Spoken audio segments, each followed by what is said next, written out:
Bonsoir à tous.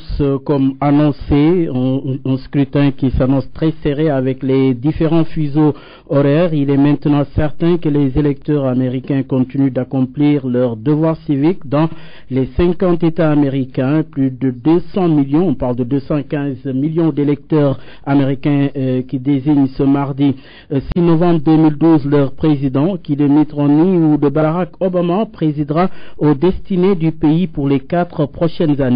Alors, si de fait marque à sa manière cet événement à enjeu capital, déjà des experts pour en débattre. À côté de moi, à ma droite plus précisément, le professeur Ibader Thiam. Professeur, bonsoir et surtout merci d'avoir accepté notre invitation. Bonsoir Omar, c'est toujours avec un immense plaisir que je réponds toujours aux invitations que m'adresse votre radio. Merci beaucoup, professeur. À côté de moi, à ma gauche, Aliou Diarra du Desk International. Diarra, bonsoir. Bonsoir, Omar. Alors, d'éminents invités participeront à ce débat. Je veux parler du professeur Mamadou Diouf, historien. Il est professeur d'histoire à Columbia University. Également, Albert Bourgi, professeur de Sciences Po à l'Université de Reims. Souleymane Bachir Diagne, également philosophe à l'Université Columbia. Et je vais parler tout à l'heure du professeur Ibader Thiam. Mais d'autres invités, ce sera dans la deuxième partie de l'émission. Il s'agit de Rémi Leik, qui est chef d'entreprise, Michael Mann, professeur donc à l'Université de Columbia, mais aussi Philippe Granguero, qui est correspondant en Chine, Francis Dogo, Karl Labad, Albert Bourgi. Avec nous également notre correspondant sur place aux États-Unis, Dambabou Dam. Bonsoir avec les autres invités. Bonsoir, Omar. Comme vous l'avez dit, notre ami Souleymane Bachir Diagne, on essaie de l'avoir au téléphone, mais on n'est pas encore arrivé. Mais les professeurs Albert Bourgi et Mamadou Diouf sont déjà là. Nous les remercions aussi au téléphone. Donc, ce que je peux dire, Omar, si vous voulez, je peux vous faire un peu le tableau de là où on en est au niveau des sondages et au niveau des prédictions, et surtout en ce qui concerne les États qui vont déterminer en réalité cette élection-là. On peut dire aujourd'hui que si on se fie au sondage, Barack Obama sera réélu presque facilement. J'ai ici. Oui, mesdames, ça c'est sur les intentions de vote. Oui, Omar. Oui, c'est sur les intentions de vote pour l'instant. Oui, sur les intentions de vote, vous savez, les sondeurs, ils ont une technique pour faire l'agrégat des derniers sondages qui sont sortis ce matin. Il y a une douzaine ici, je vois qu'il y a 2 ex-aequo, si vous voulez, et il y a 2 sondages qui donnent l'élection à Mitt Romney, les 9 donnent l'élection à Barack Obama. Donc, dans les prédictions de ces sondeurs, quand ils utilisent ces données, ils prédisent à 90,9% que Barack Obama sera élu et 9,1% pour Mitt Romney.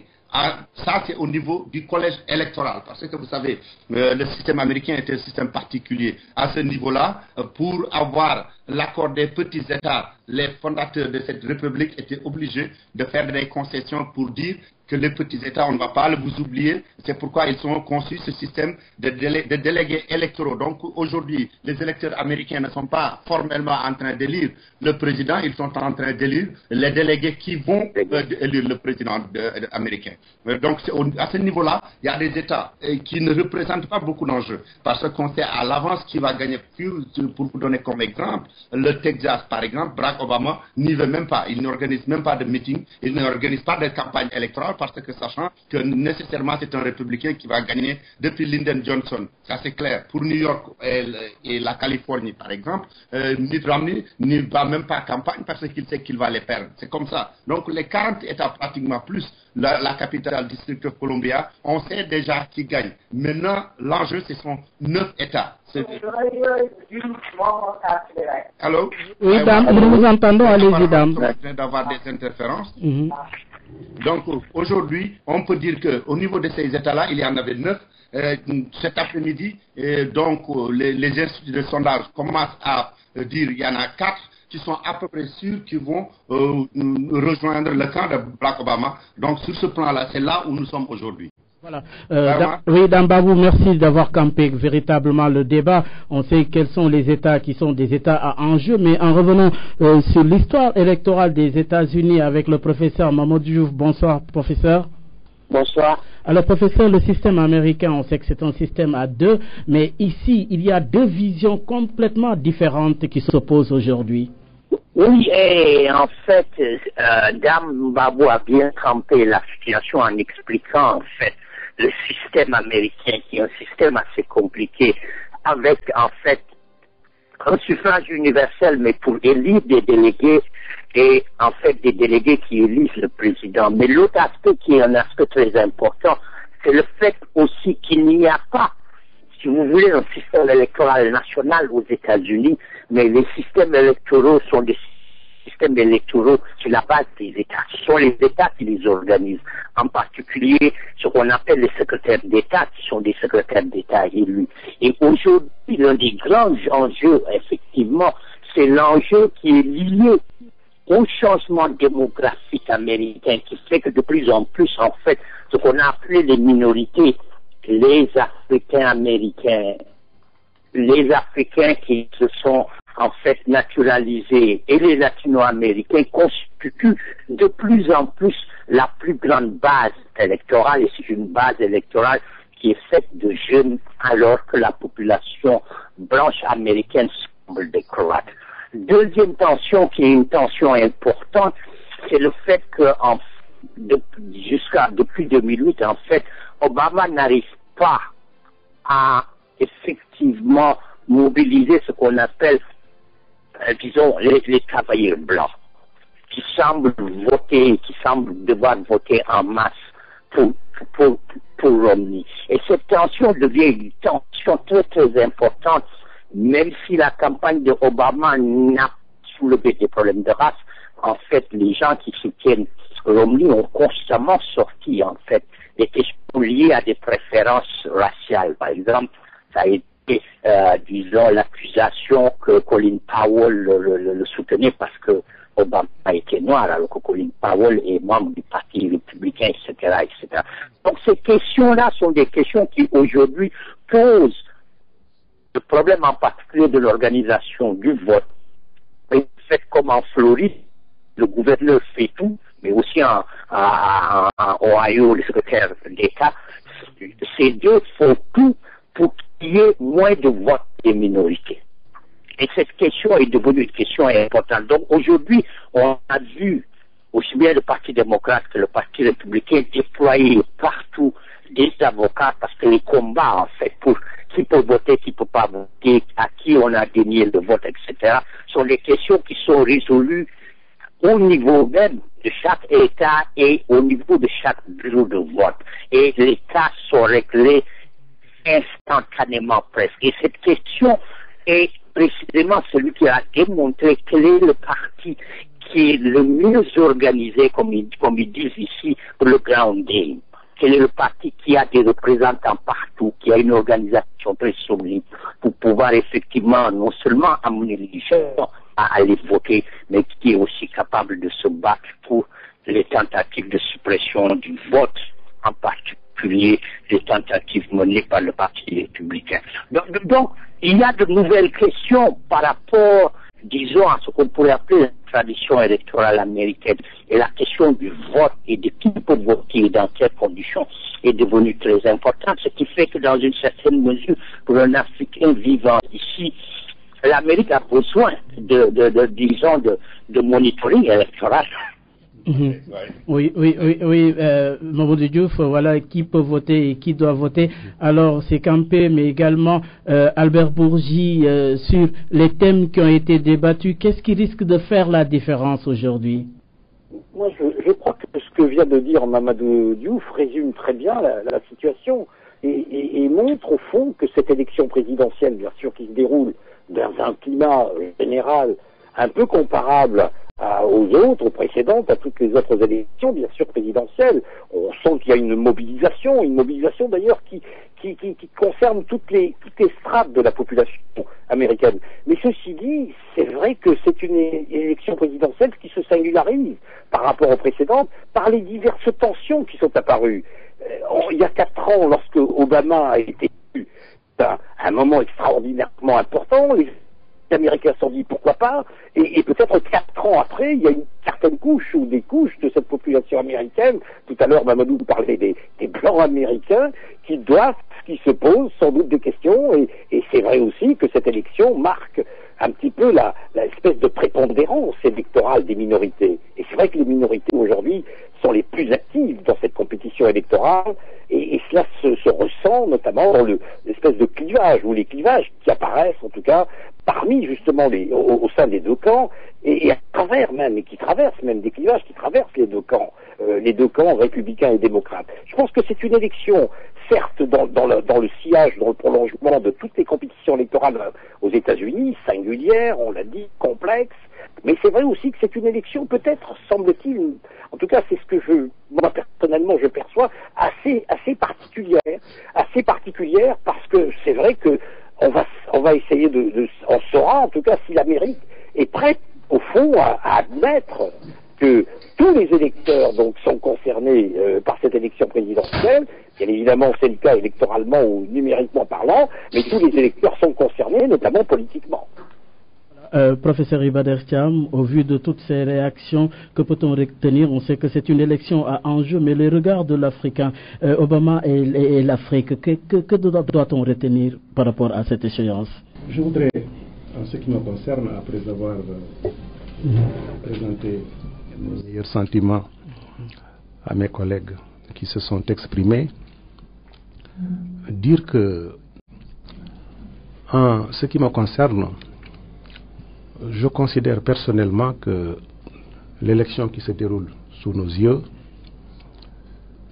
a valeur de symbole, dans la mesure où cette élection devrait soit confirmer le choix qui a été fait en 2008 et qui marquait une rupture fondamentale avec le passé, au point de laisser espérer la perspective d'un monde nouveau, fondé sur des paradigmes totalement nouveaux, allant de pair avec les changements globaux qui sont en train de s'opérer à l'échelle planétaire, de sorte que nous soyons en mesure de penser que le monde était en train de basculer dans le sens d'une conception de notre univers commun, dans un sens qui prenne en compte autant que de façon satisfaisante la position des minorités ainsi que leur place dans la gouvernance mondiale et au sein des États.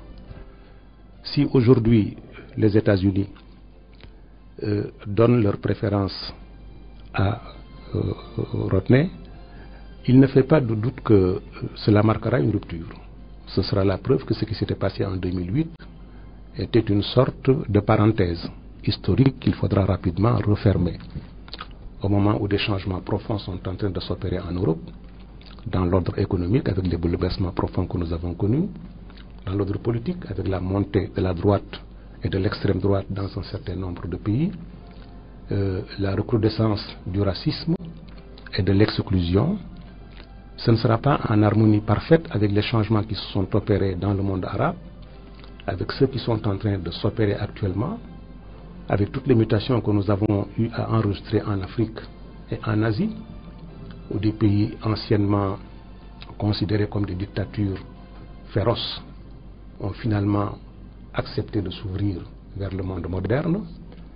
Et ce ne sera pas non plus en harmonie parfaite avec les changements qui se dessinent en Amérique latine, où un vent de changement est en train de se dessiner. Et c'est cela qui, à mon avis, détermine aussi la position de l'Afrique. Nous ne sommes pas un continent isolé, nous vivons dans un monde qui se trouve régi par un certain nombre de paramètres. Nous sommes à l'écoute de ce qui se passe ailleurs, et tout ce qui se passe ailleurs a des retentissements dans notre propre continent.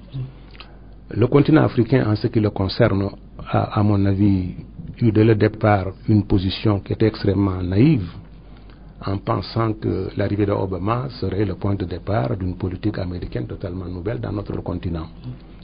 C'était ne pas compter avec le fait qu'Obama non seulement est un chef d'État américain, formé aux valeurs de la société américaine, élu pour résoudre les problèmes des Américains, est chargé avant tout de donner satisfaction à un électorat qui ne connaît pas l'Afrique de façon particulière et qui n'est pas aussi sensible à ces problèmes que peut-être ils auraient qu'on serait en droit de pouvoir l'attendre. Et c'est la raison pour laquelle je crois que quand tout à l'heure Mamadou Diouf a parlé de cette mutation démographique qui est en train de s'opérer, qui se caractérise par la montée en puissance d'un certain nombre de minorités latino-américaines et africaines, et les conséquences que cela pourrait avoir dans l'électorat, mais aussi les mécanismes que cela met en œuvre dans des États comme l'Ohio, dans des États comme la Floride, visant à empêcher le vote des minorités. Il a dit que l'Amérique avait encore besoin d'un système de monitoring électoral. Je voudrais dire que c'est un pays dont l'histoire démocratique a été largement caractérisée par des problèmes de toute nature. Pendant longtemps, la démocratie américaine a été bloquée par le droit d'aînesse, par le majorat, l'indivisibilité des grands domaines, l'établissement de l'église anglicane. Ce ne fut que quand véritablement ces groupes d'étranglement ont été levés que vers 1830, l'Amérique a commencé, en supprimant le sens, à s'engager dans la voie d'une véritable révolution.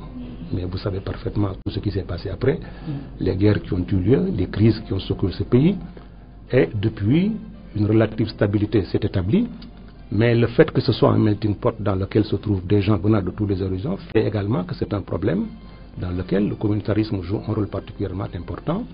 Et il ne fait pas de doute que quand il y a des enjeux importants au plan électoral, que l'on assiste à des ressurgences de vieux démons, n'est-ce pas, d'attitudes archaïques, qui finalement donnent le sentiment que la démocratie américaine est en retard par rapport à ses ambitions véritables. Cela aussi me paraît être particulièrement important. C'est la raison pour laquelle nous devons suivre ce qui se passe avec beaucoup d'attention, parce que ou bien ce sera le point de départ vers vraiment un changement extrêmement profond, une lame de fond qui va aller se poursuivant au cours des années prochaines avec un monde totalement nouveau, n'est-ce pas, fondé sur des paradigmes totalement nouveaux, ou alors nous faisons un retour en arrière et en ce moment-là, ce sera une situation qui, à mon avis, ajoutée à celle que l'on vit en Europe, qui présenterait pour nous la plus grande inquiétude. Voilà les enjeux dont scrutés. Enjeux, Aliou Diarra, vous avez suivi les réactions. Ce jour, en tout cas, risque d'être très long. Un jour qui risque d'être très long, d'autant que, vous le savez, les sondages le disent aussi, les deux candidats sont au coude à coude, aussi bien Barack Obama que Mitt Romney. Personne, aucun des candidats n'est assuré aujourd'hui de sortir vainqueur de cette élection. Seulement, il y a les faits sur le terrain. Les faits vont se jouer dans ces 9 États évoqués tantôt par Dambabou, ces États pivots qui vont décider de l'issue de ce scrutin. Et ces 9 États concentrent 538 grands électeurs et il faut les 270 pour assurer au prochain candidat d'être élu président des États-Unis. Dambabou. Oui. Alors, Dame, arrêtons-nous un peu sur quand même les forces et faiblesses des deux candidats. D'abord avec Barack Obama. Bon, les forces de Barack Obama, comme vous venez de le dire, c'est d'abord le fait que l'électorat s'est rajeuni, comme le professeur Mamadou Diouf l'a dit, et le professeur Ibadet Thiam a un peu étayé cette thèse. Ça, c'est une force extrêmement importante pour Barack Obama. Mais sa plus grande force, c'est la faiblesse du Parti républicain, qui est très à droite par rapport au milieu, par rapport au centre maintenant de l'Amérique, sur les politiques qui mobilisent le plus les femmes. Mitt Romney est très isolé, le Parti républicain est très isolé maintenant par rapport aux femmes. Par rapport aux minorités, ce n'est pas tant le nombre au niveau national, mais c'est la concentration au niveau d'État qui sont extrêmement importants pour cette élection. Si vous prenez le Nevada, on sait que Barack Obama va gagner le Nevada probablement à cause du vote latino. Si vous prenez d'autres États comme la Floride, Barack Obama probablement va gagner à cause du vote latino. Même Iowa, qui est particulièrement un État blanc, parce qu'il y a 3% de non-blancs, toute minorité confondue, Obama, à cause de la jeunesse, a des chances pour gagner. Dans le Ohio aussi, il y a l'industrie automobile qui a connu une crise très très profonde.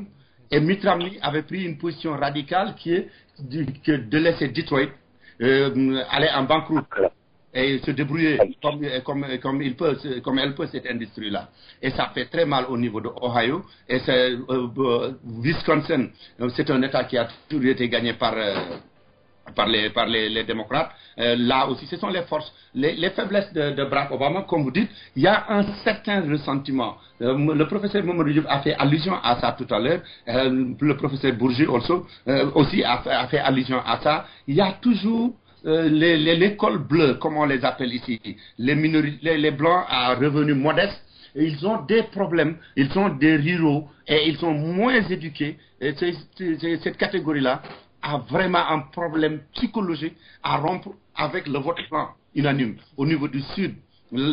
Donc c'est ça, les forces de Mitt Romney, c'est d'abord un parti monolithique qui pour rien au monde ne votera Barack Obama.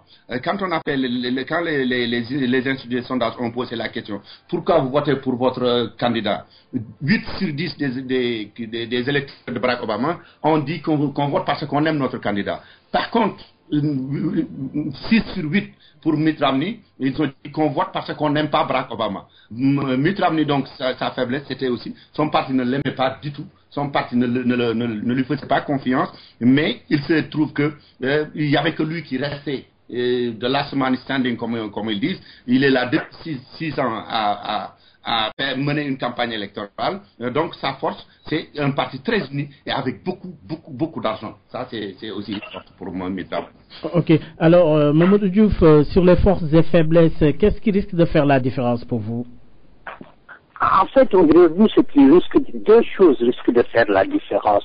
La première chose, c'est, comme je disais tout à l'heure, cette extraordinaire mobilisation de l'électorat des minorités, un électorat très jeune. Si vous vous souvenez, en 2008, ce que Barack Obama avait réussi, c'est d'avoir en fait mobilisé des gens qui n'avaient jamais été mobilisés à ce niveau des élections, c'est les jeunes. Et l'extraordinaire travail qu'il avait fait en utilisant en particulier Internet et les nouveaux équipements médias et le travail dans les universités fait par des volontaires. Cette fois-ci, en fait, 3 choses ont été importantes pour lui. La première chose, c'est de construire en fait un avantage dans l'électorat féminin à cause du fait que Dambabo en a parlé, que le parti républicain est parti très à droite, notamment avec ce groupe qu'on appelle les Tea Party, qui sont devenus l'une des forces les plus importantes au niveau de la Chambre des représentants. Et ces gens, cette droite est une droite, si vous voulez, qui se base sur des choses qui sont considérées aujourd'hui aux États-Unis comme des éléments anti-féminins et anti-féministes. Par exemple, la bataille autour de l'avortement. Romney a changé d'avis sur cette question plusieurs fois. Quand il était au Massachusetts, qu'il voulait être gouverneur, il était ce qu'on appelle ici pro-choice, que les femmes avaient le droit d'avorter. Aujourd'hui, surtout dans le cas, disons, des primaires, il a été obligé d'aller très à droite pour pouvoir gagner les primaires. Donc aujourd'hui, il est pour, en fait, la suppression, l'abolition de l'avortement. Il est ce qu'on a appelé la loi Roe v. Wade de la Cour suprême qui avait permis, en fait, d'accepter la possibilité de l'avortement. Il est aujourd'hui pour sa suppression, y compris, en fait, dans des cas de viol. Et ça, c'est le gros débat dans les cas de viol et d'inceste. Donc, cette question, Obama a poussé. Romney aussi a refusé, en fait, de donner son avis sur l'égalité des salaires hommes-femmes. Et ça, c'est la première loi que Obama a signée, en fait, quand il est devenu président des États-Unis. Donc là aussi, le Parti démocrate a poussé énormément sur cette question, d'autant plus qu'il y a des candidats qui sont des candidats au Sénat ou à la Chambre des représentants dans différents États, comme le Missouri, qui, eux, défendent, en fait, la suppression de l'avortement, y compris dans ces cas-là.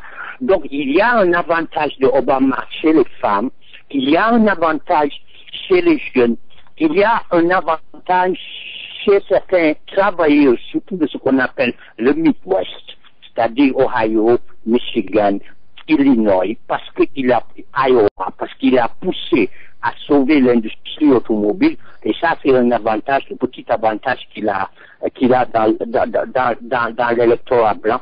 Et il a mené aussi une très bonne campagne, sauf lors du premier débat. C'est ça ses grandes forces. Ses grandes faiblesses, c'est vrai. Il y a une réaction en particulier dans une partie de la classe moyenne blanche, une réaction est proprement une réaction raciale et qui s'est exprimée le fait que le Congrès ait refusé en fait de collaborer démontre effectivement qu'il y a le fait qu'il y a une partie de l'électorat américain qui n'a toujours pas accepté l'élection de Noirs.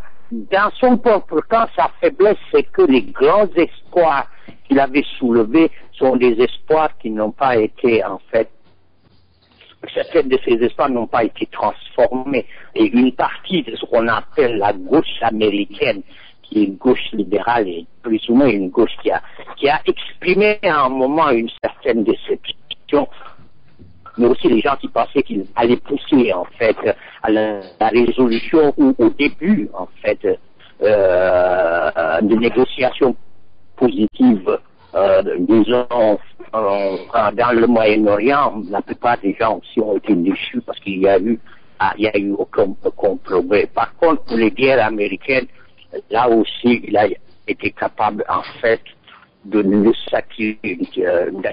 créer une très très grande mobilisation. Donc ces faiblesses, c'est aussi la grande faiblesse, c'est que l'économie américaine, depuis la grande crise ouverte, au moment où il arrive au pouvoir, l'économie américaine est toujours en souffrance. Il y a un taux de chômage de 7 et quelques %. Voilà. Oui, dame, voilà, je vous coupe pas. C'est pour signaler que le professeur Souleymane Bachir Diagne est avec nous maintenant. Oui. Professeur Diagne, bonsoir. Oui. Oui, Souleymane Bachir Diagne, bonsoir.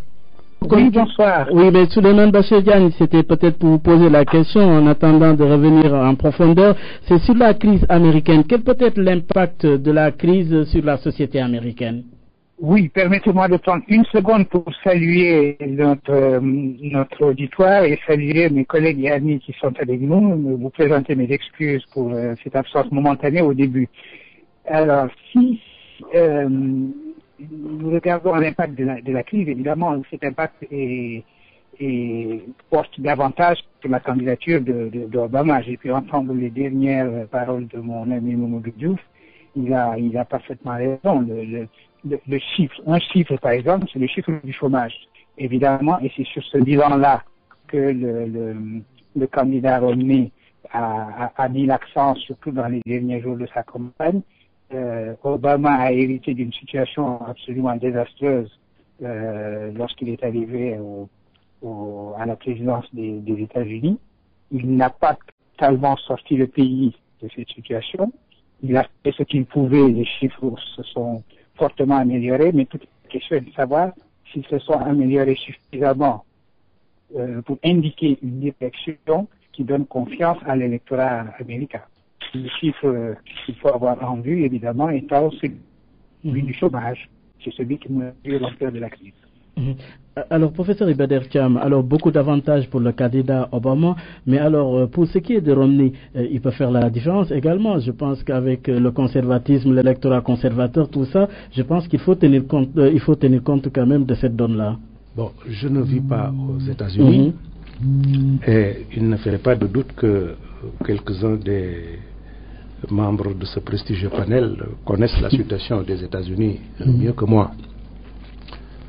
Mais ce que je sais seulement, c'est que les États-Unis sont un pays assez particulier, avec une mentalité très très très particulière. Il ne fait pas de doute que c'est d'ailleurs l'une des raisons pour lesquelles j'ai de tout temps pensé que ceux qui croyaient que Obama, une fois élu, allait se tourner vers l'Amérique, vers l'Afrique, pour résoudre les problèmes des Africains avec une baguette magique, se trompaient largement. À la vérité, si on analyse la mentalité américaine, les enjeux auxquels les États-Unis sont en train de faire face, les défis mondiaux, les différentes crises qui ont secoué la planète de 2008 à maintenant, dans n'importe quel autre pays du monde, on aurait parfaitement compris le fait qu'Obama n'ait pas pu réaliser jusqu'au bout les projets qu'il avait en tête. Nous avons connu des soubresauts indescriptibles, avec des fois des menaces pesant sur l'économie mondiale, des manifestations de secteurs qui jusqu'à présent n'étaient pas entrés en scène, tels que les indignés, tels que les gens qui sont révoltés à Wall Street, n'est-ce pas? avec même des comportements visant à repenser les relations entre le gouvernement fédéral et les gouvernements des États, qui des fois nous posent des problèmes à nous qui nous trouvons dans un contexte pareil. J'ose espérer que tous ceux qui disaient que l'État fédéral devrait se tenir totalement à l'écart de l'évolution de la situation des États ont pu voir comment les perturbations climatiques provoquées par l'ouragan Sand ont eu des conséquences considérables sur le pays. Et là, ils se sont rendus compte qu'un État seul ne peut pas faire face à de tels défis, pas plus que le secteur privé ne peut le faire. C'est seul un État fédéral qui a les moyens, la puissance, l'autorité et la capacité d'intervenir pour régler ces problèmes. Les problèmes ne se posent donc pas de manière aussi dichotomique.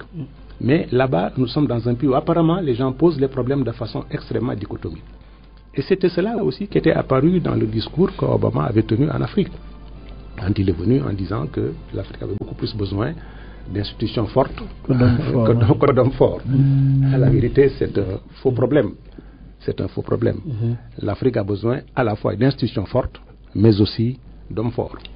Dans tous les pays du monde, depuis que l'histoire existe, où nous avons eu des réalisations qui ont dépassé l'entendement, c'est parce qu'il y a eu une conjugaison d'institutions fortes et d'hommes forts. Je pense à Alexandre le Grand, je pense à Napoléon, je pense à Simon Bolivar, je pense à Mohamed Atatürk, ou bien même à Sun Yat-sen, je pense à la France de Jean Jaurès, de Clémenceau, je pense à De Gaulle, Winston Churchill, Bourguiba, même Senghor et Nkrumah, n'est-ce pas? C'est cette combinaison qui a de tout temps permis, n'est-ce pas, de pouvoir, en s'appuyant sur des institutions fortes avec un homme fort qui tient la barre, qu'on peut essayer de sortir la tête de l'eau. Il s'y ajoute que l'histoire américaine elle-même nous renseigne sur cette thématique et nous fournit des indications qui sont extrêmement précieuses.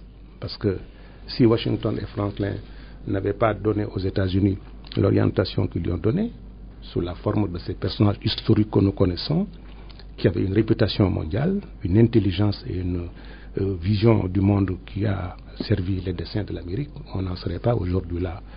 Alexander Hamilton, Thomas Jefferson, eux aussi étaient des gens qui étaient extrêmement forts.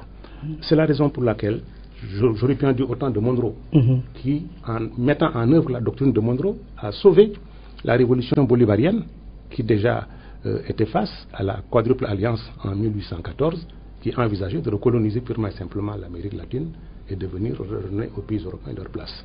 Je pense donc que la façon dont les États-Unis posent les problèmes, c'est toujours une façon extrêmement particulière. J'ai de tout temps pensé qu'ils avaient une vision tout à fait particulière du monde.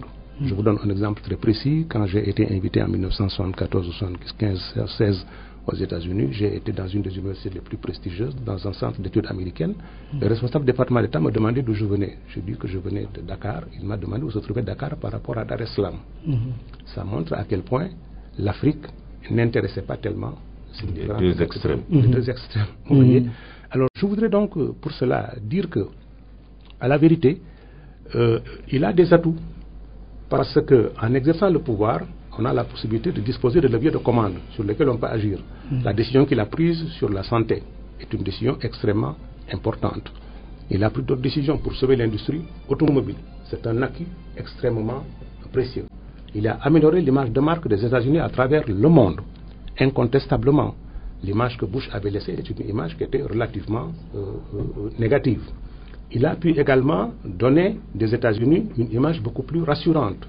Ce n'est plus le pays qui va en guerre pour un oui, pour un non, mais c'est un pays qui cherche un dialogue avec l'islam, c'est un pays qui cherche un dialogue avec un certain nombre de pays tels que l'Asie-Pacifique, et cela me paraît être extrêmement positif.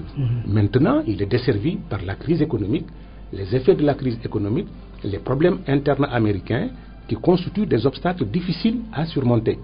Et c'est la raison pour laquelle la façon dont le peuple américain va voter représente pour moi une problématique que je ne peux pas résoudre en raison de mon éloignement par rapport à ce pays et de ma connaissance insuffisante des réalités du terrain.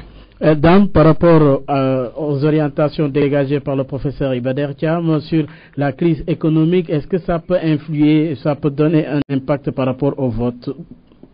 Bon, bien sûr que comme les autres membres du panel l'ont expliqué, cette élection c'était presque uniquement centrée sur l'économie américaine. même les questions qui sont évoquées de politique extérieure sont liées à la situation économique. Si vous avez écouté au niveau du débat sur la politique étrangère, les arguments de Barack Obama, c'était que j'ai eu une influence importante et positive sur l'économie en finissant la guerre en Irak qui nous coûtait des centaines de milliards par an. Je suis en train de faire revenir les GI qui sont en Afghanistan. Donc même la question de la guerre que le professeur évoquait tout à l'heure, c'est lié à la situation économique. Mais ce qui est je pense qu'il faut qu'on comprenne un peu une chose. C'est comme si Barack Obama avait un contrat à durée déterminée avec les Américains et il retournait en interview pour voir si ce contrat allait être renouvelé. Mais parler de l'Afrique n'intéresse pas donc la direction des ressources humaines de cette compagnie qui est l'Amérique. Ça ne l'intéressait pas. Malheureusement, pour les 4 ans à venir, l'Afrique sera très très présente dans la politique étrangère des États-Unis. D'ailleurs, ce n'est pas un hasard si au cours de ce débat, on n'a pas évoqué l'Europe une seule fois, malgré l'importance sur l'économie américaine de la crise financière de l'Europe, surtout l'Europe du Sud, on n'a pas évoqué l'Europe une seule fois, alors qu'on a évoqué le Mali, je ne dis même pas de l'Afrique, on a évoqué la question du Mali, parce que l'Afrique va devenir, surtout sur la façade maritime de l'Atlantique, va devenir une question de sécurité nationale américaine.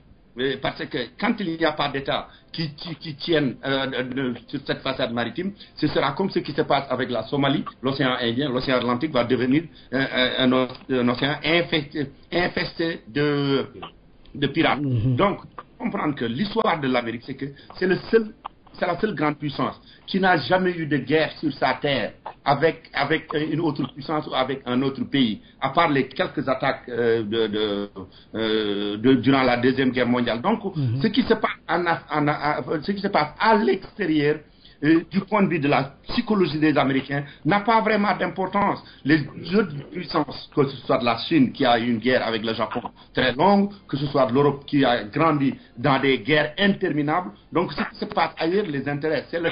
Ce n'est pas le cas de ce qui se passe, de comment les Américains réfléchissent. Oui, comment les Africains réfléchissent, mais il y a une analyse géopolitique à apporter, géostratégique, parce que ce qui se passe dans le monde intéresse également la première puissance, Albert Bourgi.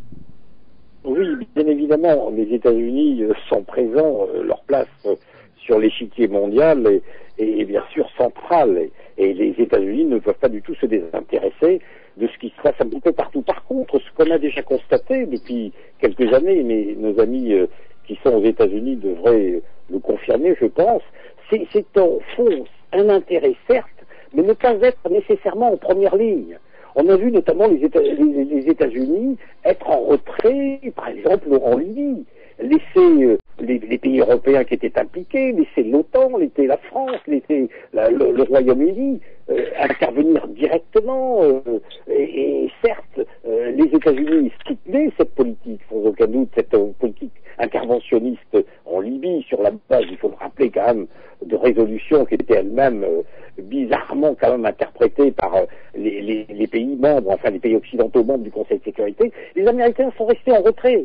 Les Américains sont restés en retrait, bien sûr, en Libye. Les Américains sont relativement en retrait quand même en Syrie, ne l'oublions pas.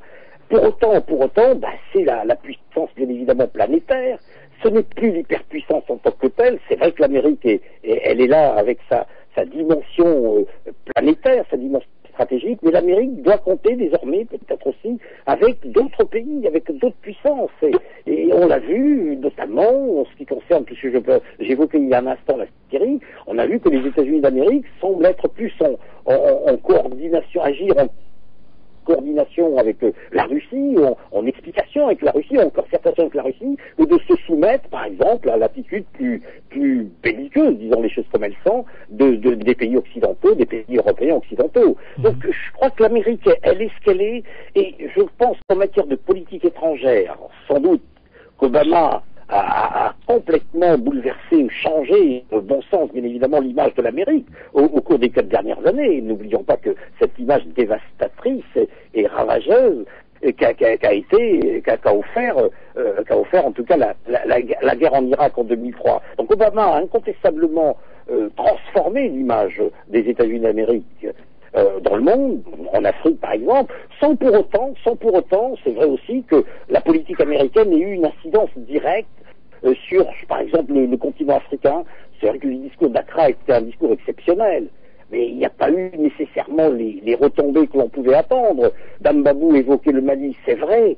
C'est vrai qu'on évoque le Mali. Vous savez, Tombouctou aux États-Unis, et mes amis Bachir et Mamadou me le confirmeront, Tombouctou, ça évoque, c'est presque un dicton. Lorsqu'on parle de Tombouctou, c'est aller, va à Tombouctou. Donc je crois qu'il ne faut pas se tromper. Je pense qu'Obama, la réélection d'Obama, je reste convaincu, va complètement raciner, si vous voulez, le changement qui est intervenu, ou les changements qui traversent la société américaine, intervenus bien sûr en 2008, et bien évidemment aussi, peut-être, provoquer, en tout cas sur le plan intérieur américain, on l'a vu, on le voit d'ailleurs, avec cette classe moyenne blanche américaine, hein, qui résonne de manière presque épidermique à certains moments, c'est invraisemblable. Il y aura donc nécessairement une polarisation plus grande. Mais encore une fois, je reviens sur les États-Unis d'Amérique. Je pense que structurellement, la politique étrangère américaine, structurellement, ne change pas.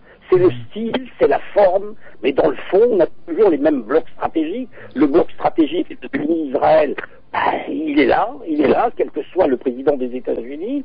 Le bloc stratégique États-Unis, Arabie Saoudite, c'est la même chose. Et on peut bien évidemment multiplier les exemples. Le lien, par exemple, avec l'OTAN, certes, on voit que la manière d'aborder toutes ces questions change.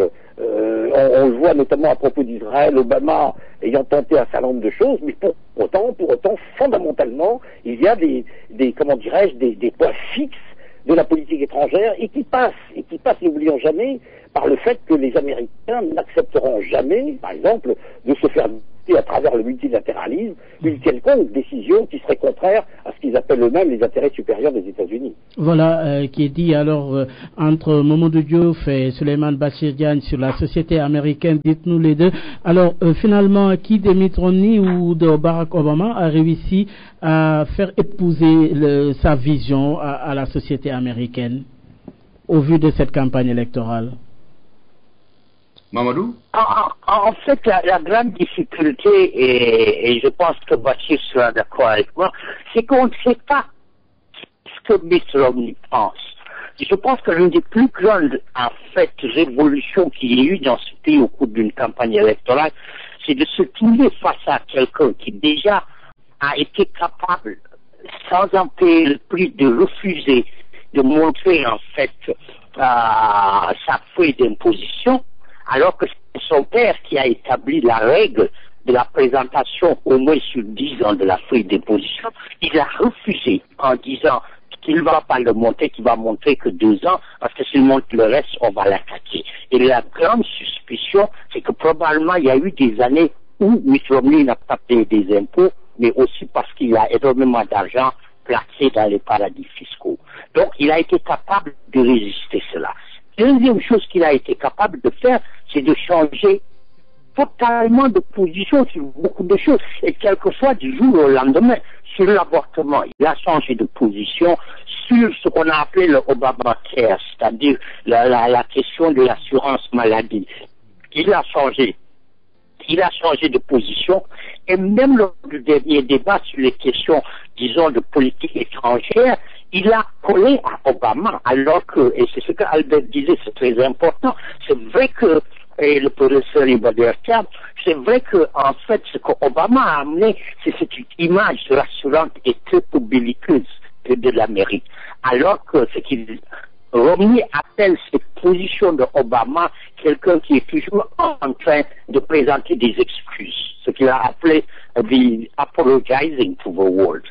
Donc, en fait, et McCain a attaqué Obama et sur la Syrie et continue de l'attaquer sur la Syrie en disant que Obama n'a pas la position nécessaire.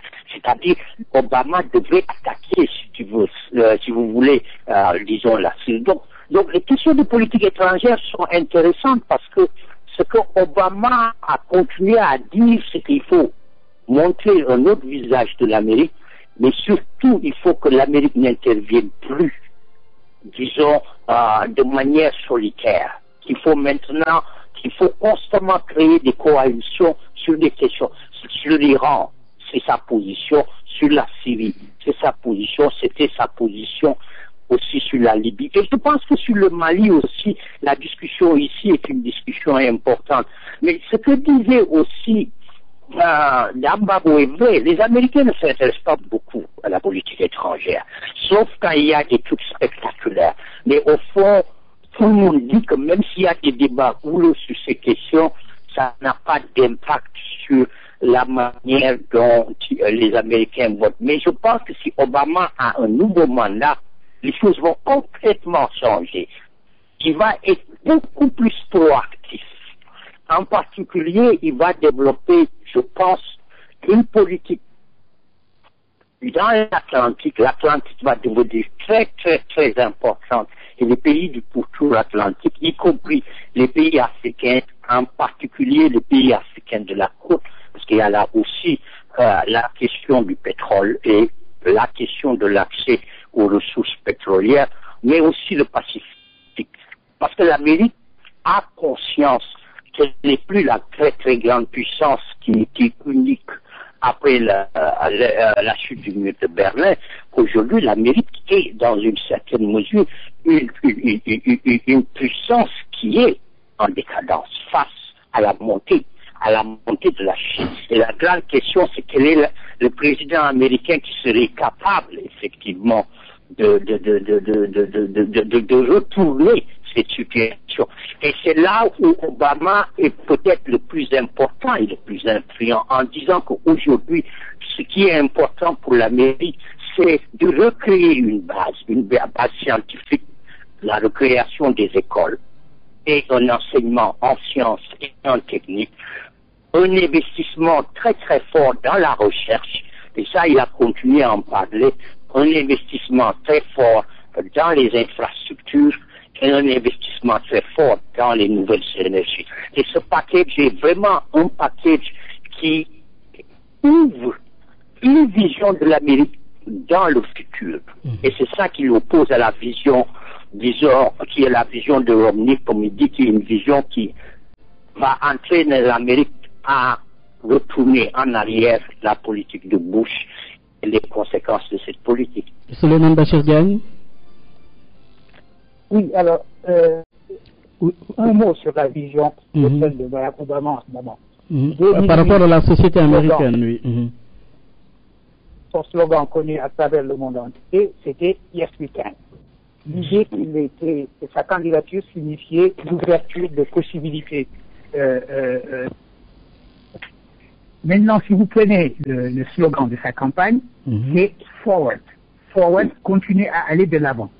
La difficulté pour Barack Obama, c'est que quand il s'agit d'articuler une vision, en réalité, l'essentiel, le cœur de son message à l'heure actuelle, c'est de dire il faut continuer sur la voie que nous avons empruntée, puisque cette voie est en train de porter des fruits, même si...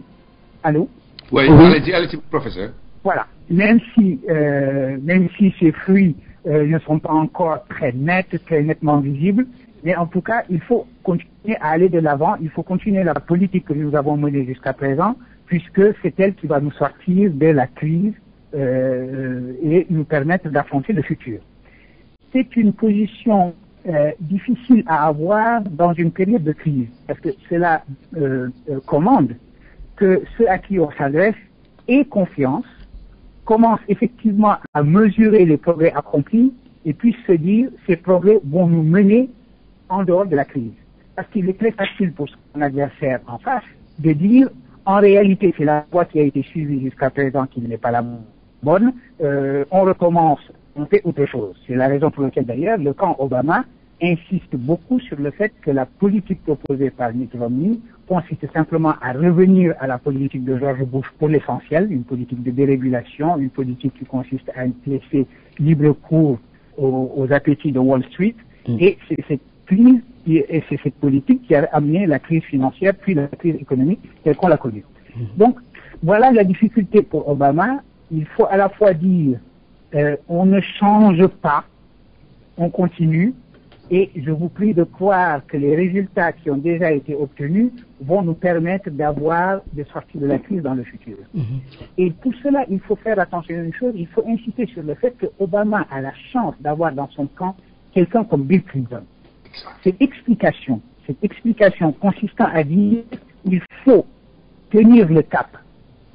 Et parce que ce cap est en train de porter ses fruits, il a eu la chance, Obama, dans son camp, d'avoir quelqu'un comme Bill Clinton qui a un talent absolument extraordinaire pour expliquer ce genre de choses. Donc, s'il gagne aujourd'hui, il devra une fière chandelle à Bill Clinton. Ça, c'est un premier point. Le deuxième aspect, c'est que vous avez parlé de la vision de Mitt Romney, mais la vision de Mitt Romney, comme Mamadou l'a dit tout à l'heure, c'est une nébuleuse incroyable.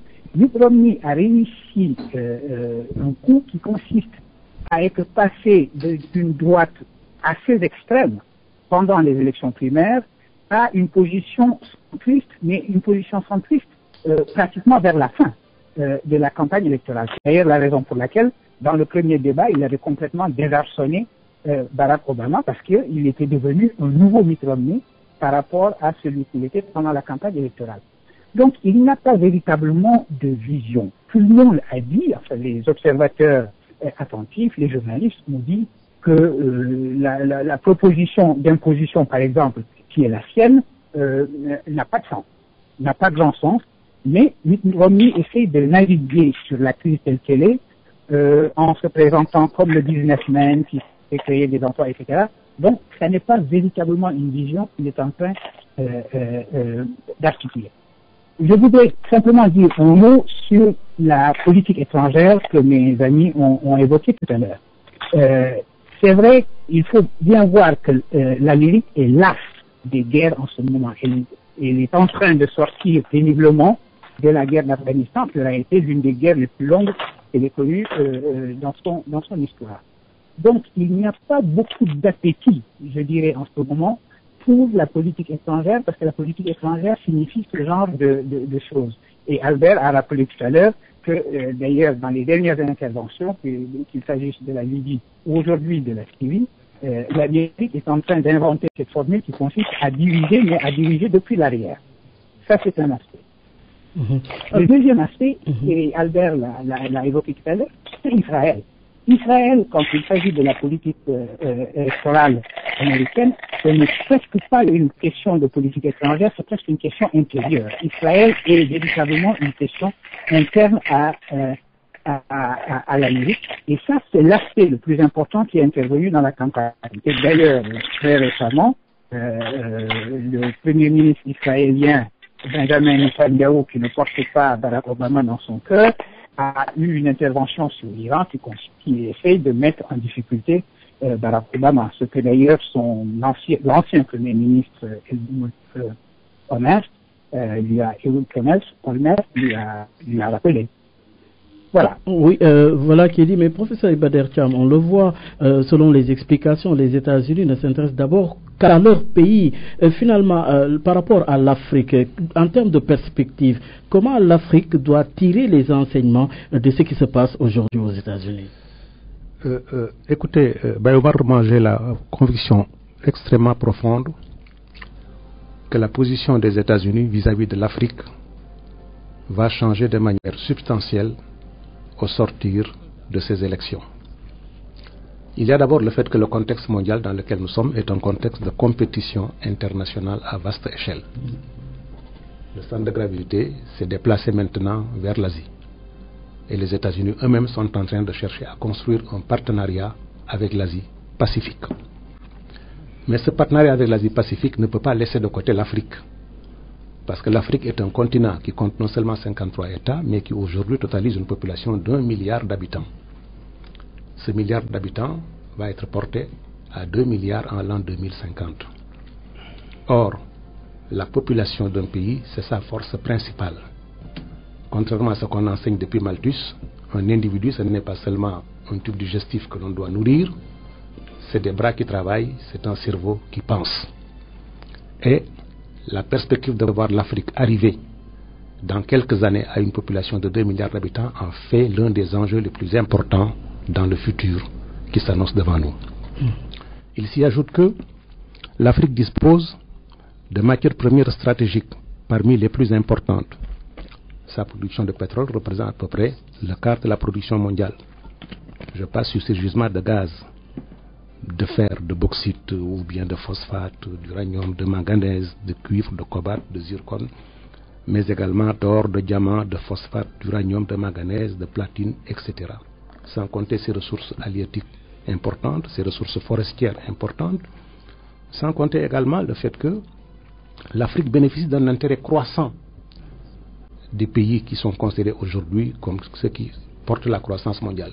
La Chine s'intéresse à l'Afrique, l'Inde s'intéresse à l'Afrique, le Brésil s'intéresse à l'Afrique, les pays latino-américains en règle générale s'intéressent à l'Afrique, les pays arabes s'intéressent à l'Afrique, et même d'autres pays asiatiques tels que le Japon et tout ça s'intéressent à l'Afrique. Ensuite, l'Afrique est un élément important du dispositif de lutte contre le terrorisme. On ne peut pas le régler si on ne bénéficie pas du soutien de l'Afrique. Ce n'est pas un fait de hasard si récemment la secrétaire d'État américaine a été obligée d'aller rendre visite à l'Algérie pour obtenir sa coopération dans la perspective d'une éventuelle intervention dans le cadre du Mali. Et les États-Unis sont en train de chercher à s'établir en Afrique dans des bases stratégiques. Kafountine intéresse et les États-Unis et le Canada et d'autres pays. Ce sont là des choses qui sont importantes. Sans compter maintenant la position que l'Afrique doit occuper dans le combat que nous devons mener pour les changements climatiques qui s'annoncent. Mais en termes économiques, de façon plus précise, dans le top 40 des économies mondiales, selon le document qui a été publié par la Fondation Mo Ibrahim, l'Afrique subsaharienne, par exemple, occupe la 16e place, avec un PIB de 989 milliards de dollars en 1998. Cet indice place l'Afrique subsaharienne devant la Corée du Sud, devant la Suisse, devant la Suède, devant la Norvège, devant le Taïwan. Et c'est extrêmement important.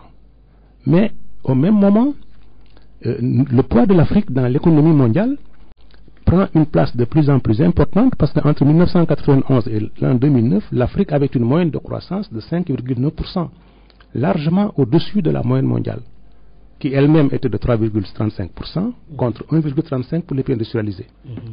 Nous avons donc en Afrique de nombreuses raisons d'espérer. La région, en 2009, a été la 3e contributrice à la croissance mondiale avec la Chine et l'Inde. L'inflation y a diminué de 50% depuis les années 90. Les réserves de change ont cru de 30%.